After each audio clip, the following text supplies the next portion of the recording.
नमस्कार, बहुत बहुत स्वागत आपका। मैं हूं आपके साथ अनुराग सक्सेना। सीरिया में तख्ता पलट होने के बाद आखिरकार हालात कैसे बने हुए हैं और इस तख्ता पलट के वजह से किसको फायदा होने वाला है? क्या इजराइल का कब्जा सीरिया पर होने वाला है? क्या सीरिया 5 टुकड़ों में बंट जाएगा? तख्ता पलट के पीछे आखिरकार किसकी साजिश है? इन तमाम बड़े सवालों का जवाब आज इस वीडियो में हम देंगे। सीरिया में असद का तख्ता पलट होने के बाद से इजराइल अब तक 500 से ज्यादा हवाई हमले कर चुका है। कुछ खुफिया रिपोर्ट्स में दावा किया गया है कि कमांडर जुलानी को मोहरा बनाकर तुर्की ने असद शासन का अंत करवाया और अब कमांडर जुलानी की आड़ में इजरायली सेना सीरिया के इलाके पर कब्जा करने में जुट गई है। कुछ जानकारों का दावा यह भी है कि कमांडर जुलानी तुर्की के ट्रैप में बुरी तरह से फंस चुका है। अब सवाल यह भी बहुत बना हुआ है और ये बड़ा सवाल है कि क्या मध्य पूर्व का ऐतिहासिक देश जिसका हम जिक्र कर रहे हैं यानी सीरिया अब 5 टुकड़ों में बंट जाएगा? 13 साल लंबे चले गृह युद्ध और हालिया सशस्त्र विद्रोह के बाद राष्ट्रपति बशर अल असद का तख्ता पलट हो गया। इसके बाद सीरिया के अलग अलग हिस्से के लिए कई दावेदार खड़े हो गए हैं। असद परिवार का 53 साल तक चले वर्चस्व के खात्मा होते ही सीरिया के कम से कम 5 टुकड़ों में टूटकर बिखर जाने का खतरा बढ़ गया है। चलिए आपको बताते हैं कि आखिरकार ये जो तख्ता पलट हुआ, जो इतना बड़ा यहाँ पर एक राजनीतिक चेंजेस हुए हैं, उसके पीछे क्या रिपोर्ट्स आती हैं और उनमें क्या दावे होते हैं। रिपोर्ट्स ये आ रही हैं और रिपोर्ट्स के मुताबिक ये है कि तुर्की ने इस साल की शुरुआत में असद सरकार से संबंध सामान्य करने की पेशकश की थी, लेकिन राष्ट्रपति रहे असद ने तब कोई सकारात्मक प्रतिक्रिया नहीं दी और इसी के बाद तुर्की ने एसटीएस विद्रोही गुटों को हमले के लिए हरी झंडी दिखा दी। आरोप है कि इस पूरी प्लानिंग में तुर्की के साथ साथ इजराइल भी शामिल रहा है। यानी तख्ता पलट न सिर्फ तुर्की ने किया है बल्कि इसमें माना जा रहा है कि इजराइल का भी बहुत बड़ा हाथ है।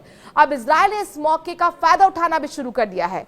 यही वजह है कि जिस तरीके से सवाल उठाए जा रहे हैं कि क्या तुर्की के एर्दोआन अमेरिका और इजराइल के बिछाए जाल में फंस गए हैं।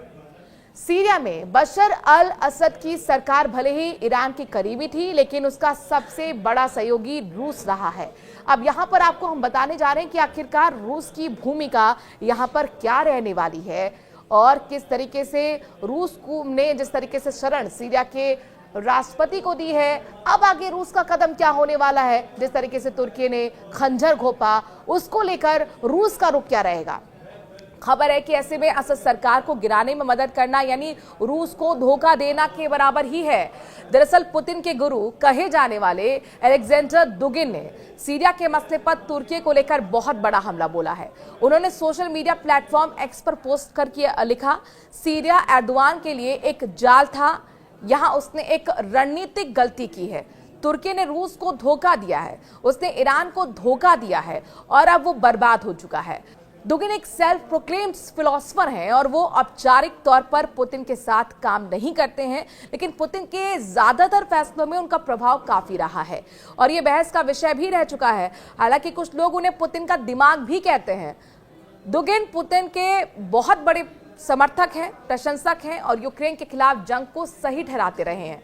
ऐसे में दुगिन ने एर्दोआन को चेतावनी देते हुए कहा है कि यह तय है कि रूस तुर्की को कोई नुकसान नहीं पहुंचाएगा, लेकिन इस तरह के विश्वासघात के बाद ये उम्मीद करना मुश्किल है कि रूस मुसीबत के समय तुर्की की मदद के लिए आगे आएगा और मुसीबत कभी भी समय समय पर किसी के सामने भी खड़ी हो सकती हैं। उधर दूसरी ये जानकारी मिल रही है कि रूस ने इसका बदला लेने के लिए यूक्रेन के साथ जंग को और तेज कर दिया है।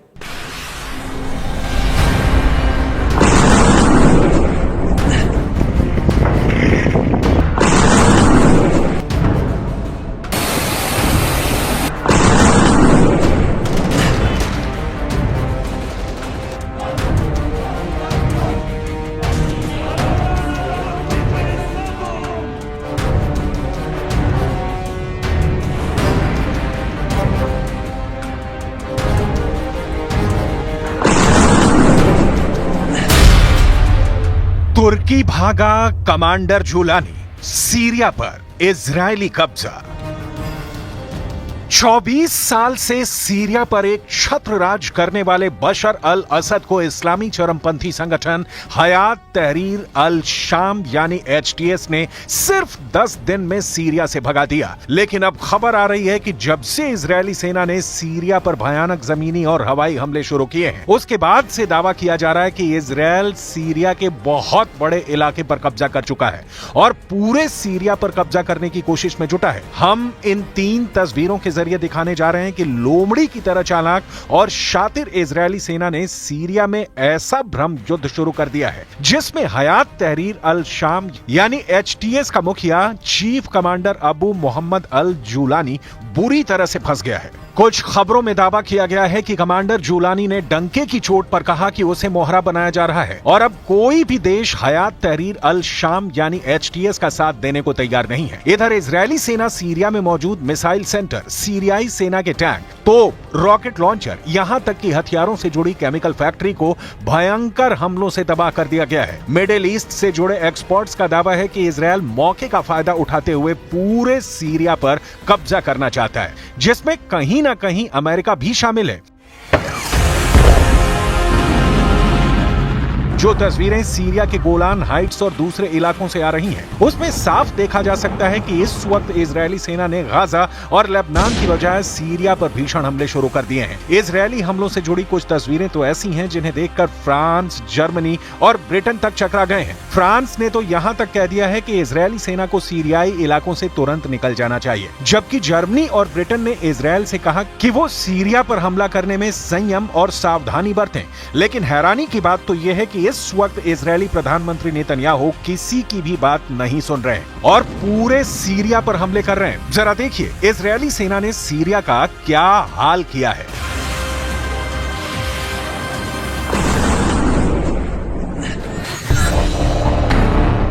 मिडिल ईस्ट की मीडिया ने दावा किया है कि इजरायल के प्रधानमंत्री नेतन्याहू ने सीरिया में ग्रेटर इजरायल मिशन शुरू कर दिया है, जिसमें पूरे सीरिया पर कब्जा शामिल है। सीरिया के राष्ट्रपति बशर अल असद को विद्रोहियों ने उखाड़ फेंका है। असद की सत्ता जाने के बाद सबसे बड़ा फायदा इजरायल को हुआ है, क्योंकि उसने एकदम सही मौका देखकर सीरिया के खिलाफ हमला बोल दिया है। सीरिया पर इजरायल ने कम से कम 500 हवाई हमले किए हैं। इजरायली सेना का अनुमान है कि उसने सीरियाई सेना की लगभग 80% रणनीतिक क्षमताओं को नष्ट कर दिया है। सीरिया की नौसेना पर हमले कर कई जहाजों को डुबो दिया गया। इतना ही नहीं, इजरायली सैनिकों ने सीरियाई सेना के नियंत्रण में एक बफर जोन के क्षेत्र पर कब्जा कर लिया। इसमें रणनीतिक रूप से स्थित माउंट हरमन भी शामिल है, जो दमिश्क से 40 किलोमीटर दूर है। कुछ रिपोर्ट में तो यहां तक दावा किया गया है कि इजरायली सेना सीरिया की राजधानी दमिश्क से लगभग 12 किलोमीटर दूर रह गई है। इधर नेतन्याहू ने 99 दिनों में अपनी पहली प्रेस कॉन्फ्रेंस में कहा कि जो कोई भी हमारे साथ शांति से रहना चाहता है, हम उसकी ओर हाथ बढ़ा रहे हैं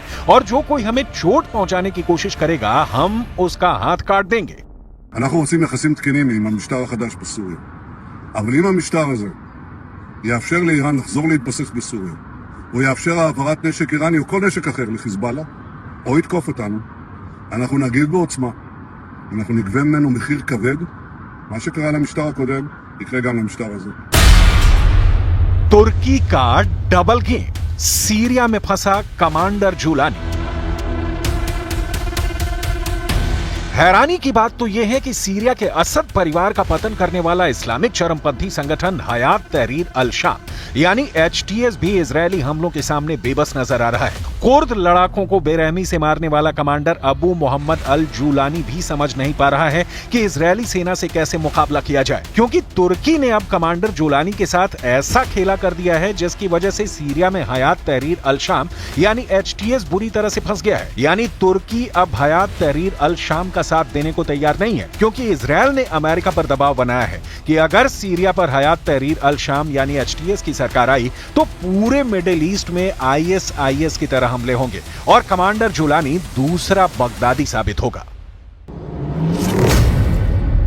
जरा 42 साल के कमांडर अबू मोहम्मद अल जूलानी की ये नई तस्वीरें देखिए। सीरिया की राजधानी दमिश्क में अल शफीई मस्जिद से निकलते वक्त कमांडर जूलानी थोड़ा तनाव में दिख रहा है। इसके पीछे की सबसे बड़ी वजह यह है कि अचानक तुर्की अमेरिका ने एचटीएस से दूरी बनानी शुरू कर दी है। खुद कमांडर जूलानी ने मीडिया के सामने बोलते हुए जो कहा वो दिखाता है कि अमेरिका, तुर्की और इजरायल मिलकर सीरिया में बड़ा खेल शुरू कर चुके हैं।